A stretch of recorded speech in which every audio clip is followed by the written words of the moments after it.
Hello bachon, let's read the question. The question says rate of the reaction can be expressed as.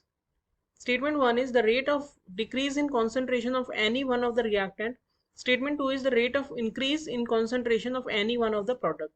Which of the above mentioned statements is or are correct? Choose the correct option. Option A is only 1, option B is only 2, option C is both 1 and 2, and option D is neither 1 or nor 2.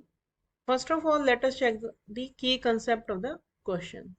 The key concept of this question is that rate is the change in concentration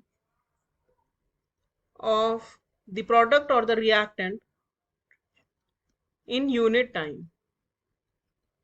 तो rate को हम कहते हैं, rate जो होती है वो हम निकाल सकते हैं. सपोज एक रिएक्शन है जिसमें A is getting converted into B, तो रेट हो जाएगा change in concentration of A, यानी डेल्टा A से हम दिखा सकते हैं यूनिट टाइम को हम, या चेंज इन टाइम को डेल्टा T से. तो ये हो जाएगी रेट.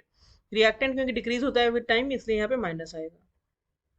तो अब अगर हम इस क्वेश्चन का सॉल्यूशन देखें, तो जैसा कि हमने डेफिनेशन में पढ़ा है change in concentration in unit time, तो वो चेंज इन कॉन्सेंट्रेशन प्रोडक्ट का भी हो सकता है और रिएक्टेंट का भी हो सकता है. जैसे हम अगर ग्राफ बनाए तो ए अगर हमारा रिएक्टेंट है तो रिएक्टेंट पहले बहुत ज़्यादा मात्रा में होगा और ये विद टाइम कम हो जाएगा. ये हमारा रिएक्टेंट है, यहाँ पे कॉन्सेंट्रेशन है और यहाँ पे है टाइम. और अगर ये हमारा प्रोडक्ट है बी जो कि स्टार्टिंग में जीरो है लेकिन with time it is increasing, तो ये हो जाएगा.